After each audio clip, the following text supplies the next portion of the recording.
મારી છોકર બાદની મારે શું વાત કરો બસ આપણામાં હું કોમ કરતો તો અને બહાર આવીને તો એટલી મોટી મોટી વાતો કરીને આખા ગામના બારોટી હેર્યો જ હોય. એ બધું જાતે તને લાપડ ઝાપડ નહીં કરી મને એમ કે લાપડ ઝાપડ તો હનો કરે પણ આ તો અમે થોડું ગમ ખાઈ ગયા છીએ આગેવાનના લીધે. એક ધોકા આડો નાખું તું હેઠ ખાલી અને બીજું કોઈ થાપો બાપો કોઈ કશું નહીં મળ્યું ને.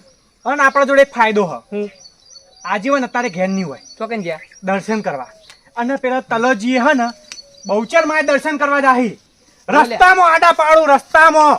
આજ કોઈ બચાવ વાળું આવે તો મને કહેજો તમે હું કહો બોલો. આ તો હું તમને એટલા માટે કહેવા આવ્યો કે પેલી વખત આપણે હંગાત હતા વો એટલે હલીફે કહેવા આબુ પડે. બે બાપ દીકરા ભાજી નાઈ દે વેણમાં હું વાત કરો હલીફે ના બચી રે મેણું માર્યું મને એ મેણું તમને માર્યું એટલે મને માર્યું બરોબર ટોકી વાત છે કે ભાઈઓ કહેવાય હેડો હાલત સીધું થઈ મોથામાં તોડ પતી જાય નહીં.